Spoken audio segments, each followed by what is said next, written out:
Greetings, everyone. Pete Pardo here from CH Tranquility. Welcome to another episode of 4Fusion Friday. That's right. We are back with more Feast of Fusion delights. Yes, whatever. Here this Friday morning for you. And let me introduce the panel here. As always, we've got George Lamie and Eric Porter, my two comrades in arms each and every month. You also can see them on In the Prog Seat each and every week. And we've got a special guest today. We've got Len Davis on board. Len, welcome to 4Fusion Friday. Thank you for having me. It's exciting.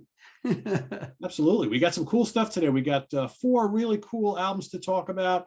We've got another pick of the month from George that we're going to talk about. But before we do all that, George has some new releases to look out for. In fact, we didn't have them for you last month. So George, I guess, is going to play a little catch up here today. So with that, I'll turn over the reins to the show to George.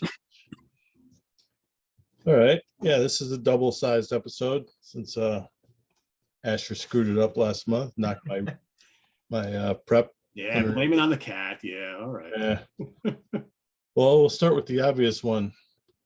Aurora Clara, Clear Dawn. This is the second release from the multinational band, activities based out of Spain. Their first one was a late in the year 2019 thing that I liked. This is the proverbial Step It Up disc, I think. Jerry Goodman on the opener.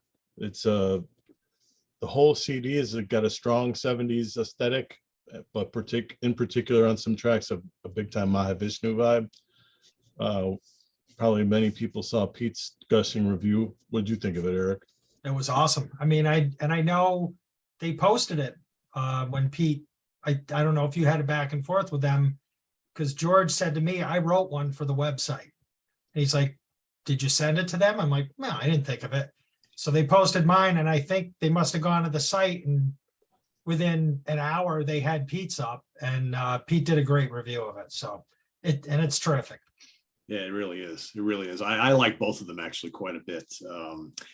And yeah, I totally get the Mahavishnu vibes. I get some other 70s fusion bands as well, but you know, the guitar player really has got this McLaughlin meets Coriel thing going on. You know, having Goodman on there is the icing on the cake, but I love the flute. Yeah, It works really well in that band, a lot. And I think that makes it a little bit different. So yeah, both albums are spectacular in my opinion, but the new one is amazing. Well, I think Raul Manolo, the guitarist, is actually a flamenco player. Oh, and he tours with a band and has dances and that sort of thing. And he's actually coming to Australia in 2023 to Western Australia. Unfortunately, not to Melbourne, but he'll be around, and I'll be looking forward to seeing what happens with that. Yeah, he's a great guitar player. Guitar player. Yeah. We also have Commodore and Vivo. It's a 6th release from this Argentinian fusion quartet. It is a digital-only live album. Their albums are all very consistent. This one is no different. I would say with one twist is, for whatever reason, they decided to throw 2 vocal songs on here where they've never had a vocal song before. I'm not sure what's behind that. Doesn't really work for me, but the rest of the album is a good primer. I know at least Len's heard this one. What do you think of this one, Len? Oh, I love it. I love it, except for the vocals, of course, but yeah. Yeah, it's just great. I've played, as you know, on my show, I think 2 or 3 tracks already, and featured it, and I love it. And the earlier stuff too, you know, incredible. And I stumbled on them, and then you talked about it, I think, before on one of these shows, and they're just amazing. It's incredible that they're not more famous, you know, if you can put it that way. Yeah, like if I wanted to tell someone where to buy this, I don't even know where. The only place I know you can hear this is on YouTube. They don't have a Bandcamp. I guess they're on the streamers, but you know, it's kind of hard to keep up a fan base doing that like that. I don't know. I've been in touch with Raul actually, and I'm going to tell him that he should get it all on Bandcamp, because that's a great place for him to get more coverage. Next, we have Endless Season, Paths and Crossroads, second album from the Italian quintet with sax. I just found them. I went backtracked and listened to the first one too. I don't think that one's quite as good. if I had anything to say about this band, there's no jump out features. It's a good listen, but like none of the players or the songwriting has really grabbed me yet. I'm only a few spins into it though. You can hear that on their Bandcamp. Then we have Jacek Kochan, Life, Stress, and Other Pleasures. This is his 23rd album, and I'm just hearing about this guy. He's a Polish drummer. He's based out of Canada now. I checked into it due to the presence of guitar player Jerry DeVilliers Jr., who's one of my favorites. It's another quintet with sax. It's a pretty deep record. I don't feel like I've got a grasp of it yet. Some of it is even like reminds me of the old 90s Steve Coleman M-bass stuff. It's that deep. And the twist in this one is he's got split bass playing. Like half of it is electric, half of it is acoustic. And the acoustic numbers tend to be a little more strained towards the jazz side, but I'm looking forward to digging into it more. You can hear that on his Bandcamp, Jacek Kochan. Then we got Snarky Puppy, Empire Central, 13th album from them. I'm starting to see the reality that they may not reach again the inspired levels of We Like It Here and Silva. This is like the third album in a row that's kind of pleasant and as opposed to really inspiring. A lot of mid-tempo jams.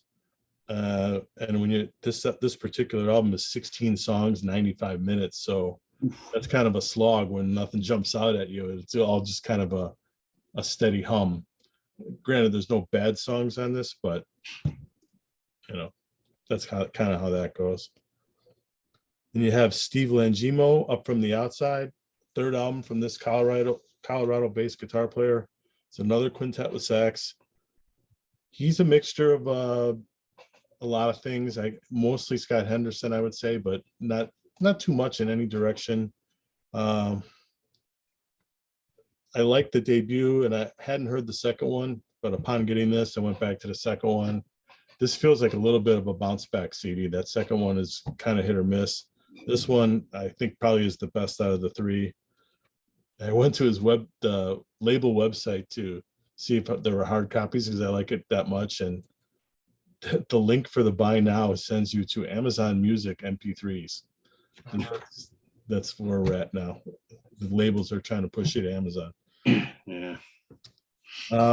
Next up, we got Yorgos Fakanis, Topaz, 9th album from the king of Greek bass players. It's a 6-part suite. As usual, his stuff's always upbeat, grooving stuff. This one kind of reminds me of a mid-2000s album from him, Echoes, which was eschewed the guitar player, leaned more into strings and woodwinds. One feature of his music is he likes to have different big name players on every record. This time around, it's former Dave Weckl keyboard player Steve Weingart and Latin drum hero Horacio El Negro Hernandez. And they both get room to shine on this. You can go to fakanis.com, hard copies of that, and on the streamers, I'm sure. You got Evgeny Poboji, Elements for Peace. This guy, he's a young guitar player, one of the best guitar players around right now. No profile, pretty much. Previous to this is his debut. Previous to this, he's one of those guys that had YouTube videos, pro shot YouTube videos, just really impressive, but a song every 3 months, so it's kind of hard to get any momentum going. This is good, but I'm going to say if I had a small quibble, it's when he was doing the videos, he was working with Europeans, friends of mine like Anton David Diance and Gergel Borlai, Nicholas Vaccaro, Valerie Stepanov. Here he goes with an all-star American lineup. Antonio Sanchez, Matt Brewer, Aaron Parks, Ben Wendell. They're all different players and they're all leaning more jazz guys. So there's got more of a jazz feel, a lot more acoustic instruments and more of a jazz feel. But if you don't have the background of knowing some of those songs from before, that won't be an issue for you. It's really good stuff. And lastly, we got Shab I don't know how to pronounce this. I looked it up. It's a French word that means ravenous. So I don't know how it can be a plural. Whatever. I don't need to know the name of it. For the uninitiated, Shab is a bass player. As a songwriter, he tends to be on the rockier side of things, and everything's in the groove. So, and he doesn't have like long epics and stuff. That songs tend to be in the 5-6 minute range. Driving songs. I thought the last one was a little off the mark compared to the first two. This one is a definite snapback. I know you've played some of this, Len, right? Oh yes, lots. Yeah, I love it. Yeah. Yeah. In fact, have you heard the other one called Commun Obscur? Yeah. The one, yeah. That I think this is definitely stronger than that one. Yeah, that's the second one. Yeah. The first two I really liked. The third one kind of so. This one snapback, I think. But that's all we got for this month. Cool. And as always, George will drop those in the comments section below the video, so you guys can go check into those. So good stuff. All right, George, you want to introduce our 4 albums that we're going to be talking about today? Yeah. So this topic was suggested by one of the viewers. It is Tone Center Records, which was a label debuted in 1998. It's the brainchild of Shrapnel / Magna Carta Records head Mike Varney. He was a Fusion fan too growing up. Him and his brother Mark. His brother Mark had the Legato Fusion label. Didn't last very long. So we're going with 4 records from Tone Center. We're going with Larry Coryell Coster Smith, Cause and Effect. We got Vital Tectones 2, the sequel. We got Greg Howe Extraction. And we have Garcet and Helmerich, Uncle Mo's Space Ranch. So, Eric, you teased me in the chat that I'm going to be surprised at your number 4. So let's start with you. What is your number 4? I'm going with Vital Tectones as number 4. I love Scott Henderson, and Victor Wooten is always impressive. But I think this one, to me, it sounded like, and forgive me, a lot of noodling and not a lot of composing. And that's not to say it wasn't enjoyable, because I love hearing these guys play. And I do appreciate some of the rawness. I've said that before about other things, that I do kind of like when you kind of get that live feel or something from it. And I get a lot of that, but I feel like sometimes a lot of these flounder probably isn't the right word, but I don't get a cohesive feel to the songs and the music. I think when they lock in, or at least to me, when they lock in, songs like The Litigants, Catch Me If You Can, those really, I thought, were really well done, really well played.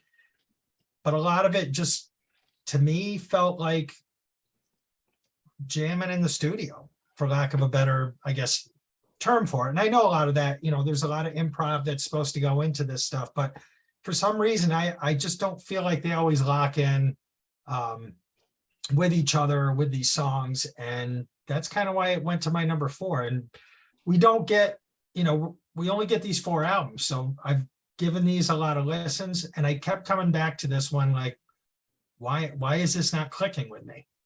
I love Scott Henderson. I love Tribal Tech. I love a lot of the stuff he's done solo, but this one, I just, for some reason, I could not lock in with this album. So that's my number 4. All right, Pete, what about you? Yeah, I mean, I love the playing on here. I mean, this is like the trio of doom, right? It doesn't get much better than Smith, Wooten, and Henderson. And there's tons of great solos on here. The Litigants is great. I love Patanenta, right? It's pretty cool. There's a lot of solos. Not a lot of songs for me on here. I think that's what really, some of the tunes, the tracks, Sub-Zero is pretty cool. Some of them are exciting because you're listening, you're waiting for the solos, you're impressed by the solos. And then some of the songs just kind of meander. And I don't feel that this is a really tight album. I think out of the four, this is the best like pure jamming album. If you want to hear solos and lots of jamming, this is very, very impressive. There's some, Steve Smith's drumming is great on here, as always. I mean, we'll talk about him more today, but I just don't find this is, to me, start to finish as strong as the other three. But there's some great playing on here. And just like Eric said, I love Scott Henderson's playing. Wooten is fantastic. Steve Smith is one of my favorite drummers of all time. And there's great overall playing on here. It's just, to me, a little disjointed, I think. But I do like it. I do like it. Again, we've got 4 albums that are all really good in lots of different ways.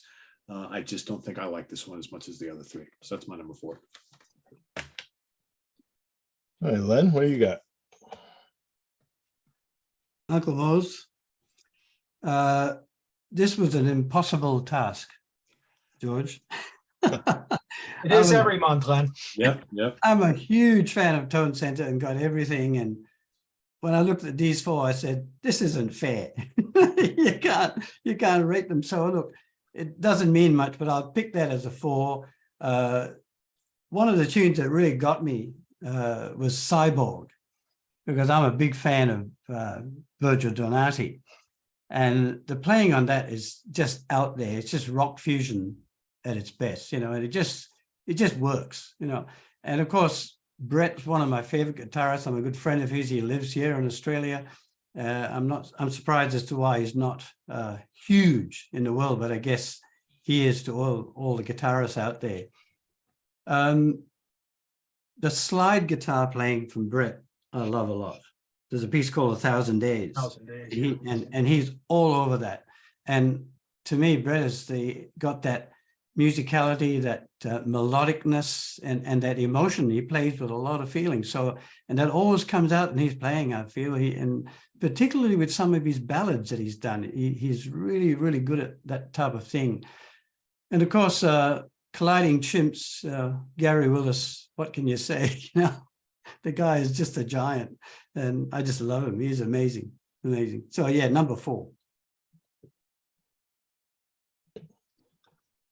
My number 4, Cause and Effect. Very close between this and the Vital Tectones, I gotta say.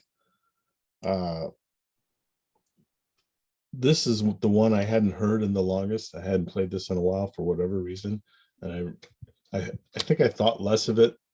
I thought less of it, but now respinning it for the show, it's like, wow, yeah, I did like this a lot more than I remembered.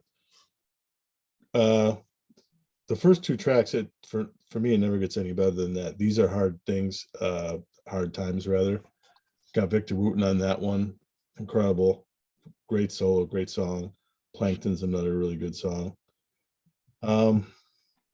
Just overall, I mean, there's very little to complain about here, but maybe there's less jump out and grab me songs on this one as compared to the rest of them. So I had it at number 4.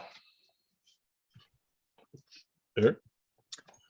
So this is where my 1 was solid, my 4 was solid. This is where I was jumping back and forth a lot with 2 and 3. And I'm going with Uncle Mo's Space Ranch at 3. Again, I really love Brett Garson.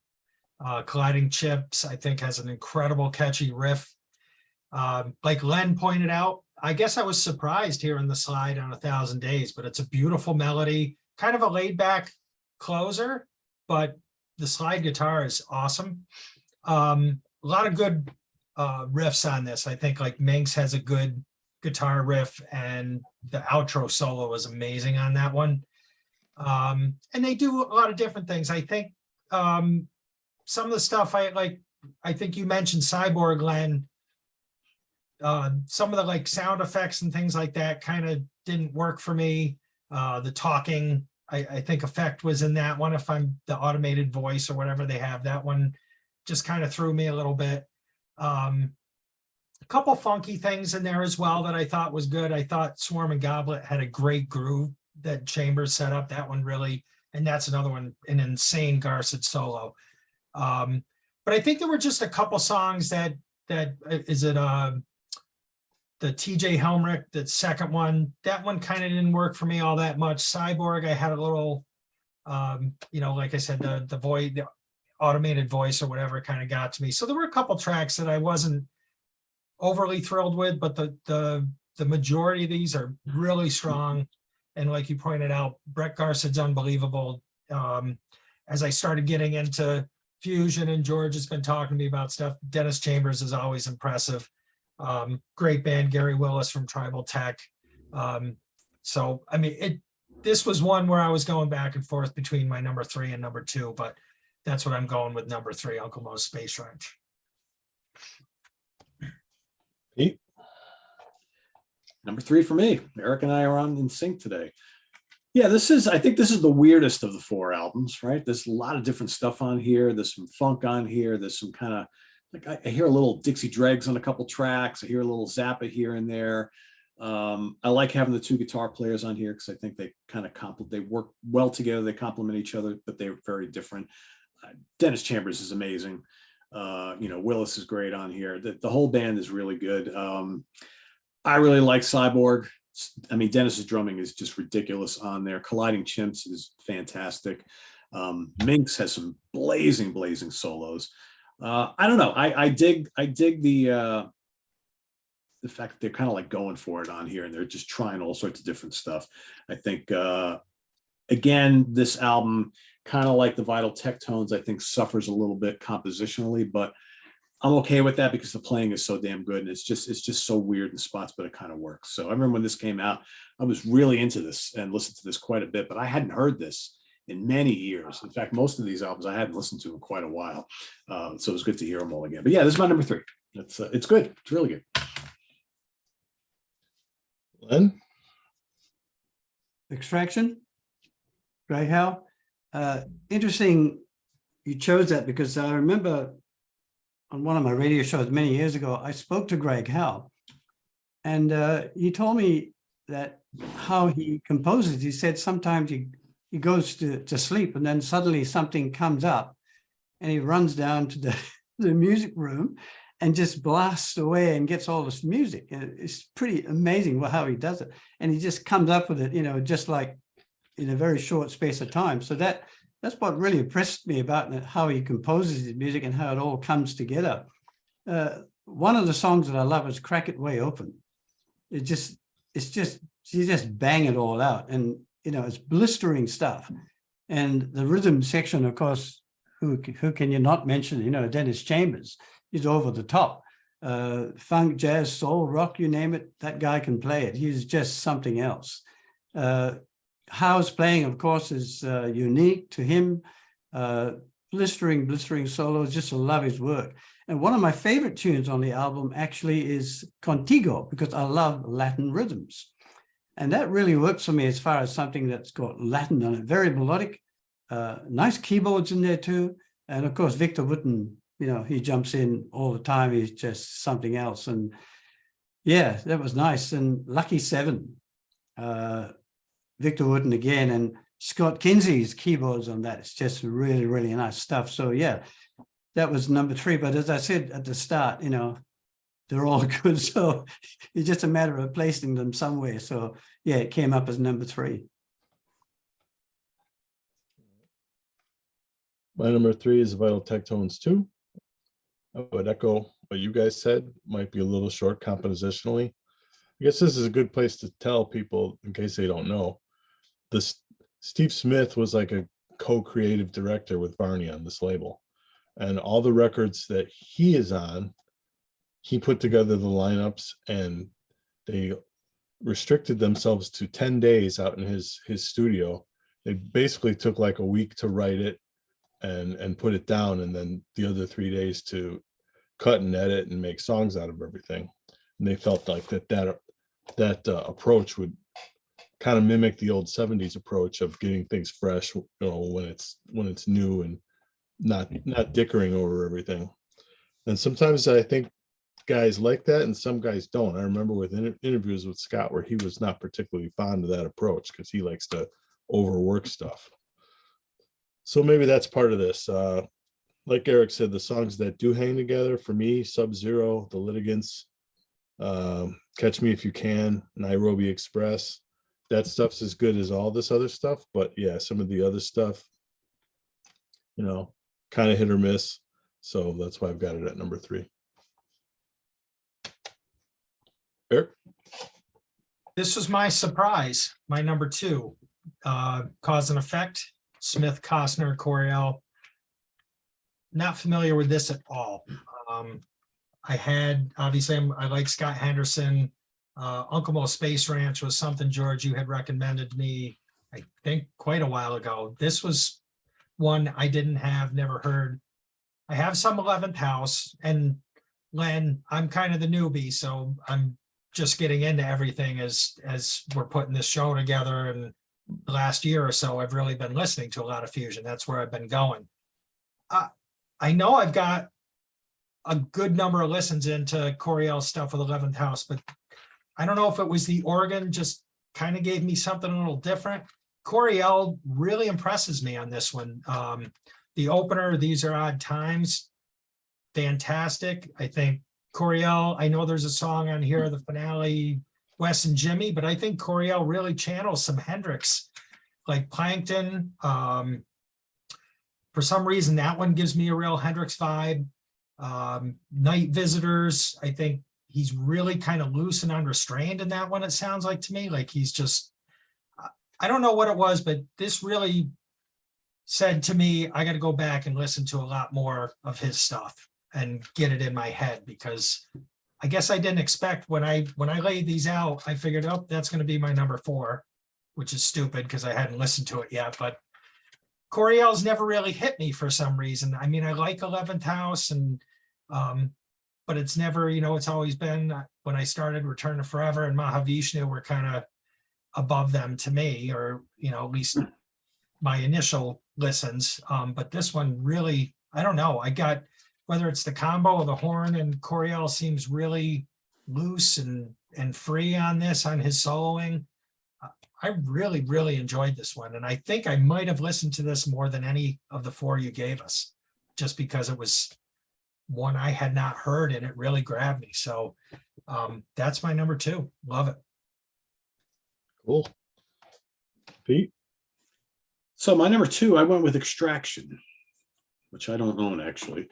I like this. I don't, however, think this is like the ultimate ripper that maybe the guys or any of us thought that this was going to be. To me, this is I don't want to say reserved, because it's not, but I always expected like this to be a much wilder album than it is, but it's really damn impressive. There's a lot of really tasty melodic stuff going on here. Love the Latin textures on Contigo.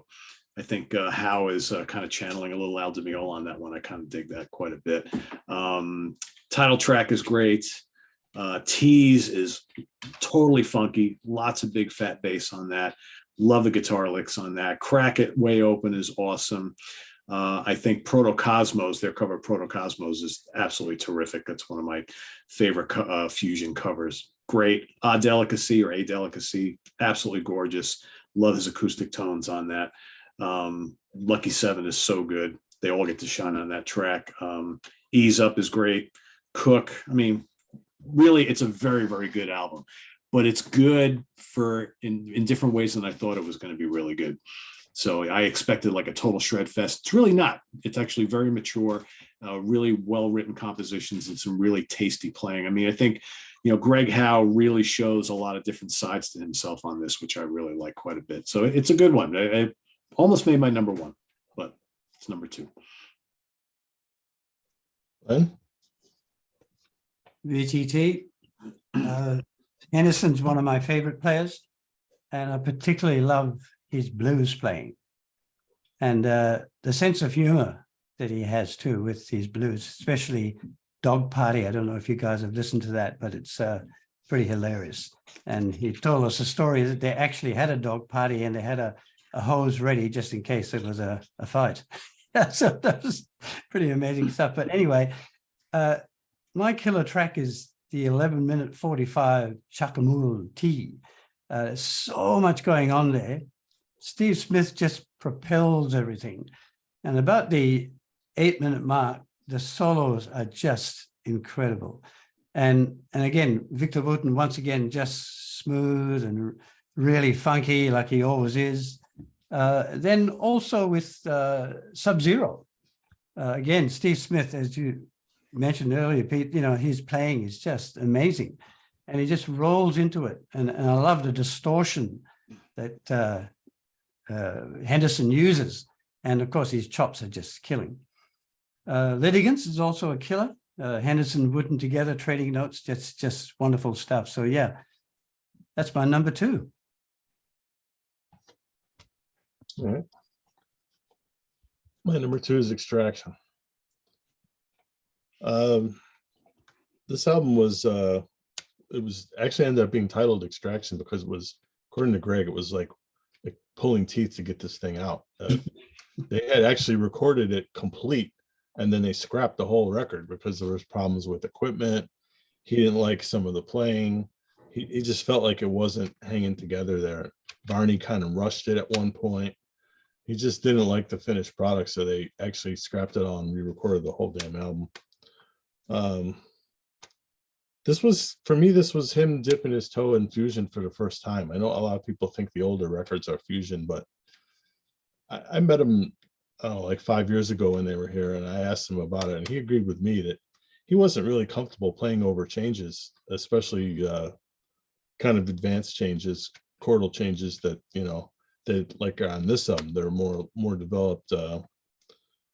He felt like he got more comfortable when he went and worked on the Tetsuo Sakurai record. So then he felt good about writing changes on this. And it does sound different. And of course, he gets the heavyweight all-time Hall of Fame rhythm section on this, which he hadn't had on any of his other records.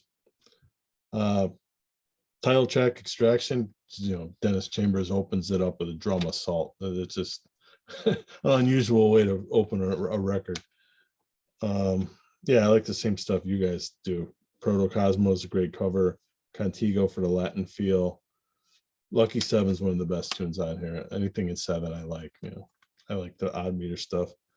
But yeah, this for me, when I researched which albums to put in this thing, I was surprised that this was, I went to Rate Your Music and I looked up, this is owned by like 2.5 times as many people as any other label release, and it's rated, in its actual rating is in the top 5. So that kind of surprised me, because while I like this, I would agree with Pete that it's not like, you know, no, because I think this is the album that like turned Greg Howe onto like jazzers, right? Because I think most of his stuff is more rock and shreddy that came out before it. To me, this is kind of like his coming out as a different type of player, you know, all for the better. I mean, I love his, you know, pure blazing stuff too, but I think this is a very mature sounding album, very different type of album for him. And I think that opened, you know, obviously he's got Wooten and Chambers, so people are going to be drawn to that, but I think this opened a lot of eyes to exactly what Greg Howe could do. Yeah, I would agree with that. But that's my number 2. Eric? That's my number 1. I've said it before on this show and other shows. I love Greg Howe. I love his phrasing. But I think here, when I was going through the liner notes, and I should have realized it, I guess, his keyboards add a lot to this record. And it always impresses me when these guys, I guess being that good of a musician, it should be no surprise. He does the keyboard work on this, I believe, and it's great. I think it adds a lot of character to the tracks.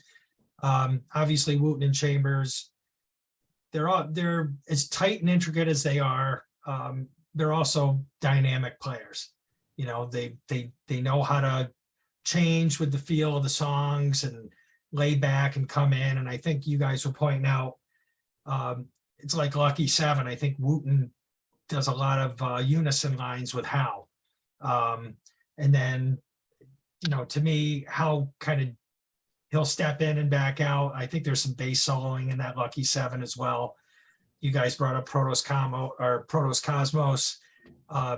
His speed is stunning on that track.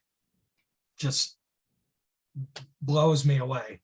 And Extraction, like you said, I think Chambers is just kind of a neat kickoff to the record. You know, you just get that monster quick fill or solo, and then the band kicks in, and it's another one where Hal just takes off. But I really, you know, I guess I don't have the background of how I've listened to him with on Protocol 4, this and a couple other things. I don't have his background on the more metal shreddy side. So I think I've heard, you know, more of, well, not more, but what I've heard of him is his fusion stuff, and his phrasing, everything. He just impresses me to no end. I just think he's fantastic. So that is my number one, is Extraction. I think David Cook plays electric piano on a couple tracks on Extraction. I'm not sure how many, because I know Greg also played some keys. I'm not sure like exactly who played on what songs, but David Cook was really The good. actual soloing, Hal probably plays more parts. Okay. What about your number one, Pete? Well, my number one is Cause and Effect, Smith, Coster, and Coriel. I've had this for quite a while. I think I bought this when it first came out. I'm a Coriel fan. I really like Coriel a lot. And like I mentioned before, I love Steve Smith. And I think that this one is a little different than, I mean, I said the same thing about the Uncle Mo's Space Ranch, which I think is also really different. But I think this particular album has got kind of like an old school jazz meets kind of blues and blues rock feel to it, which I really dig quite a bit. And I love Tom Coster's organ on this album. Absolutely love it. And you know, some of the tracks he's playing the bass lines on the pedals, right? Other times you got Victor Wooten and Benny Rietveld from Santana playing on this as well, and their contributions are amazing as well. But man, I tell you, Larry's guitar playing just absolutely smokes on this album. These Are Odd Times is terrific. Plankton is great. Wrong is Right. His solos are just completely smoking on here. But I love, like I said, Tom Coster's organ is a perfect foil to his guitars. And I think they really do a lot of nice interplay on the album. I mean, Funky Bubba. I mean, that's just such a fun song. I love the bass and the grooves on that. Night Visitors rocks with, again, some really fiery guitar from Coriel. And I really love the 11-minute finale, Wes and Jimmy, because I think, kind of like Eric mentioned, he channels both of those guys really well. You know, you got the beginning of the song, it's got these kind of like nice little Wes Montgomery style lines, and then he just explodes into this crazy Hendrixy thing. Just a killer album. Again, I hadn't listened to this in a long time, and it was really, really cool to hear it again after, you know, quite a number of years. So that's my number one. Really good album. Really good.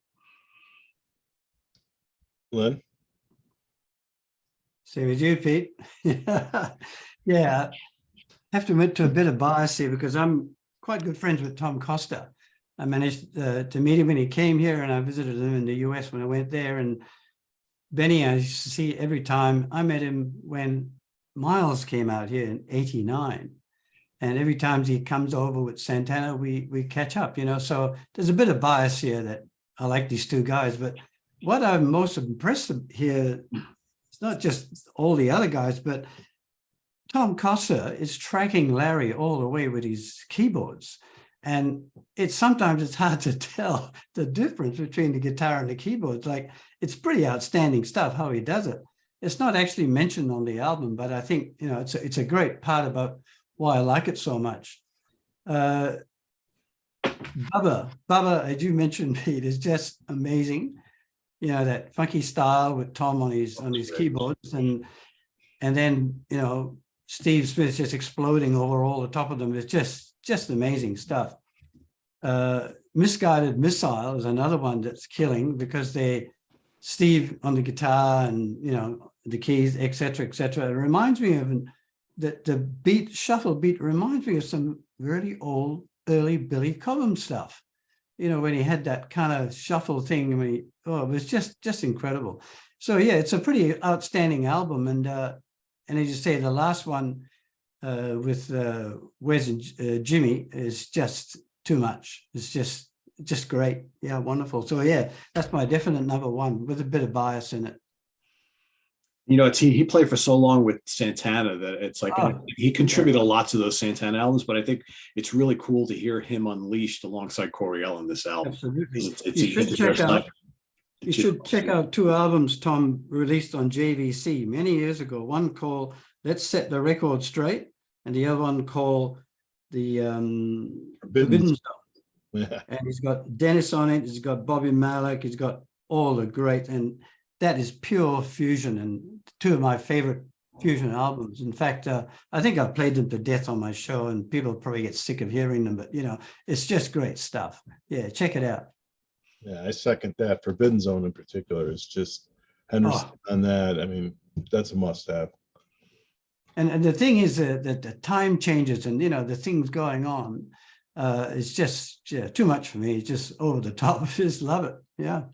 If you look at his like solo discography from like the early 80s to the mid 90s and look at some of the lineups on these albums, I mean, unbelievable. You got Steve Smith and Jordan Rudess and Dennis Chambers, Frank Gambale. I mean, Joaquin Levano. I mean, it's Alfonso Johnson. It's just ridiculous. I'm sure and I haven't heard all these. I've heard a couple of them, but man, some of them I'm like, I need to check those out tomorrow. I was gonna say I gotta go shopping. Just go on to Tom's wiki page, Eric, and you'll be blown away when you start looking at all these lineups. You're like, holy moly! It's like I got to hear all these. I saw Tom's retired now, and he goes fishing in Mexico, and he just enjoying life. Yeah. I saw Vital Information at a club here. I don't know, the mid 2000s, and I brought Forbidden Zone for him to sign, and he looks at it. He goes, "Did you just get this?" I'm like, "I've had this for years." He's like, "Good, this is good." I saw them in a little club in Boston, I don't know, maybe 10 years ago. And I got to talk to all of them. It's really nice guys. My number one is Uncle Mo's. Like Pete, I got this right when it came out, because by then I was already, Tone Center up on all their stuff.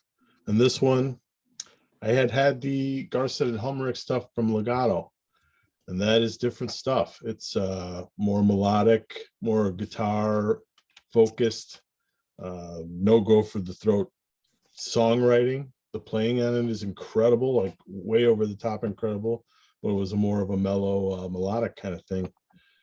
But you could tell when you see this lineup, that's not going to be this, and it's not. This is go for the throat stuff. Colliding Chimps, incredible opener. I like Cyborg a lot. I like that Chambers plays the whole song until the end, and then for some reason there's a Virgil Donati drum solo. Yeah, this is for me is the most consistent of these records. I like every song on this. Melodically, I love both of these guitar players, and soloing wise, they both bring an identity that is completely unique to this genre, especially obviously TJ with the 8-finger stuff. And he's a big engineer out on the West Coast, so he engineered these records.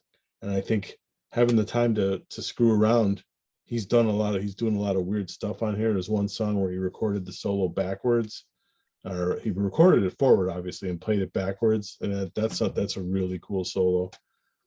And Garcet, of course, maybe one of the best legato players on the planet. He's just incredible melodically, and one of the best slide players too. He's really incredible. So, I mean, I don't have any quibbles about this album. I think this album's incredible, and the follow-up is almost as good. I think it's a shame they don't do more, but we got what we got.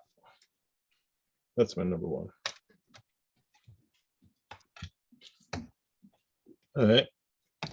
So the George's pick this month is not Tone Center. It's related in some way.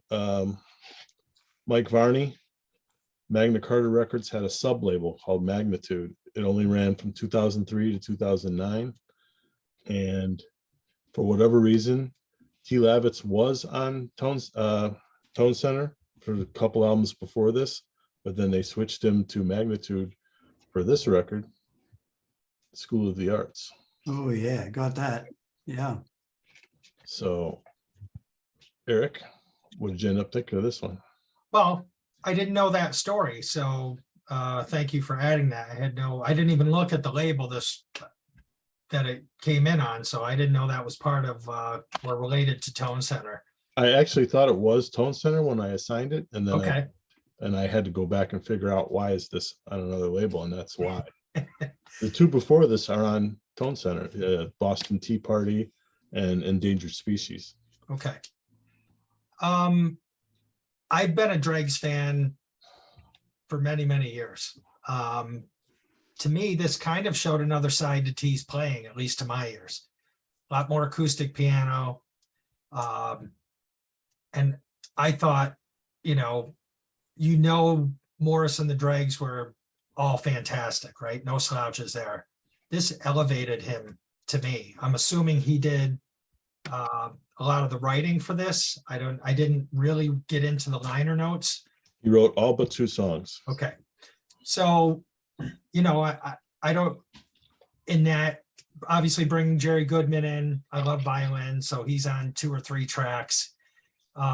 We got a ringing endorsement from Mr. Stephen Reed from In the Prague Seat talking about Dave Weckl.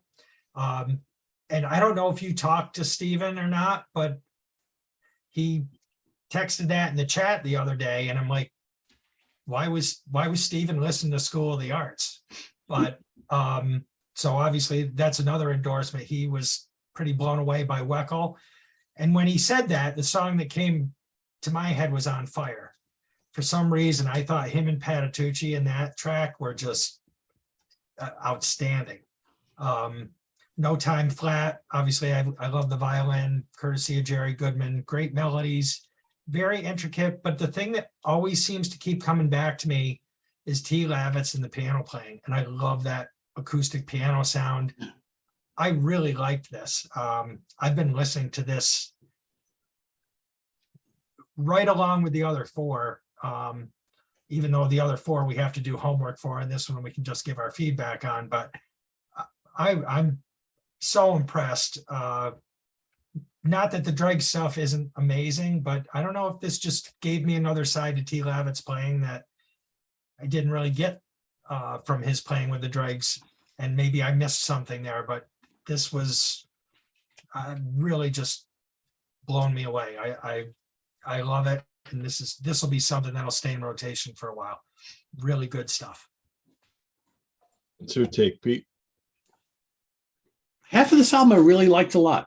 The other half I was okay with. And I'll preface it by saying I'm not a huge acoustic fusion guy. I like some of it. Some of it just kind of doesn't do it for me. So, but I knew that going in. But I mean, look at who's on this album. You got obviously T. Lavitz, right? Who I agree with Eric. His stamp is all over this album. Jerry Goodman, John Patitucci, Steve Morse, Frank Gambale, Dave Weckl. I mean, it doesn't get much better than that. I love Fairweather Green. Gambale's playing is amazing on that. I think he and T work really, really well together on this album. Gambashwari, if that's how you say it, is a fantastic song. Love Goodman's violin. Unlike this, like you mentioned, On Fire is just absolutely incredible. I wanted to hear more Steve Morse on this album. And I think to me, it was a missed opportunity not to have Morse and Gambale playing on the same track together, which would have been, I think, fantastic. But I think Weckl is outstanding on the entire album. To me, it's a really nice album. I would have liked to have heard a little more electric stuff, but I think the melodies are great. It's a very majestic album. The songwriting is really good. I would highly recommend it. It's not, part of it isn't really my cup of tea, but what I liked on it, I really liked a lot. So yeah, it's definitely good. I would highly recommend it. You know this one too, right, Len? So my turn? Yeah, you know this one too, right? Yeah, I do know. I haven't listened to this for a long time, but I have to echo what Eric said and Pete said. On Fire is just incredible. And T. Lavitz, I've listened to, I have some of his vinyl, way back when. Just so sad. I didn't realize for a long time that he had passed on, and I couldn't believe it when I found out. It was just amazing. And of course, with Gambale and Weckl, together, you know, Chicory Electric Band and all that. These guys are just something else. And I know you agree totally. It's a wonderful album. And it's surprising that, I don't know, not many people I know seem to know anything about it. So yeah, maybe I got to play it on the show a bit more and try to influence somebody some way. Yeah, no, great album. Excellent. Mhm. Maybe one problem that I think stained a lot of these records on this label, Mike Varney he thinks that band names sell better. So he convinced a lot of these guys to have some goofy band name like School of the Arts. This is a T. Lavitz record. I mean, he wrote Yeah. all 2 songs. To me, you're better off putting his name on something. And all the ones that T did are like that. Boston Tea Party, Endangered Species. Those are all T. Lavitz albums. And the same with Extraction. He put Chambers and Wooten's name on there. I think you're better off selling it as the lead artist's name, but I don't know if that affected it or not. Yeah, I think you're right. If it was a T. Lavitz album, it's easier to file, I guess, than School of the Arts. You know, I mean, nobody know what School of the Arts is. Right.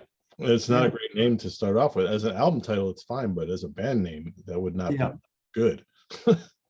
Yeah. So for next month, George's pick will be Carlos Fisher, Autor Retrato. You ever play this one, Len? Yep. Thanks for putting me onto him. I love it. Yeah. 2012. And we'll see how that figures in next month. We have Marvin guitarist Danny Rabin in the 4 chair next month. Wow. Good. Awesome. And we've already been given our 4 assignments, so we'll reveal that in the coming weeks as we listen to those and we'll get reacquainted with those. So we've got our work cut out for us. Thank you, George. I'll be listening in. And guys, once again, thank you. And thanks for, I guess, all the education. I've learned so much just watching you guys and finding out about new stuff that I've never heard before. Sometimes you think you heard everything, but no way, you have not. So it's been great. It's really great. Yeah. I picked up stuff off of your show too. Yeah. Well, that's cool because that was my objective when I started way back in 1979, to turn somebody on to something at least once a week. And, you know, I think it's worked. It's great. So Len, why don't you tell us, Len, tell our viewers about what you do, the internet show and whatnot. Well, Bitches Brew Radio started in 1979, where I just started after listening to, what's his name on the back there, Miles, with his hand telling you to shut up, you know, Bitches Brew, and just got onto everything that was related to jazz. I love a lot of jazz. I listen to a lot of ECM music, very cool stuff. I listened to a lot of straight ahead stuff, the Blue Note label, one of my favorites, but it just went on and on. Of course, I started playing this music in Australia, which was not really heard before. And I was there for 30 years. You know, I was just playing the same kind of music all the time, and retired after getting burnt out, took time off, and then came back on another station. And now, of course, I've got this show going on Mixcloud and All About Jazz, which I'm really happy about. And I just try to find new stuff every week and play some of the old favorites. And George and me have talked about this before, where, you know, you can't live in the 70s. You have to acknowledge it. It was the golden age, but you've got to move on. You've got to keep looking for new stuff. And there's a lot of it out there, you know. In fact, what I might do next show, I might pick out the 4Fusion Friday tracks. Now pick a track out of each of them and put them on the program right at the end. I think that'll be fun. Nice. Good. Yeah, I'll do that. Yeah. Thanks, guys. Thank you so much. It's been an absolute pleasure. And yeah, I'll be listening to the next show. Sounds good. Thanks, Len. We really appreciate having you on. And for everybody watching, if you are familiar with the 4 albums we talked about today, rank them as you like them in the comments below. If you haven't heard them, well, there's your assignment for this week. Go listen to them. Gary, I'm talking to you. Listen to the 4 albums. Let us know what you think of them down below. And we'll see you next month on 4Fusion Friday. Visit us on the web at www.seaoftranquility.org. We're on Facebook. We're on YouTube all together. all the all the damn time. time. And Nuka says, yeah, Daddy, thank God you're done because I got to go outside. We're almost there, Nuka. So for Eric and Len and George, I am Pete Pardo. Thanks for watching, everybody. See you soon here Thank you. on the channel. Make sure you tune in tomorrow for the UK Connection. We've got Martin Popoff coming up with myself in the Funhouse in just a few minutes. And then on Sunday, we've got Ranking the Albums. Till then, I am Pete Pardo. Have a good weekend, everybody. Bye-bye. Cheers.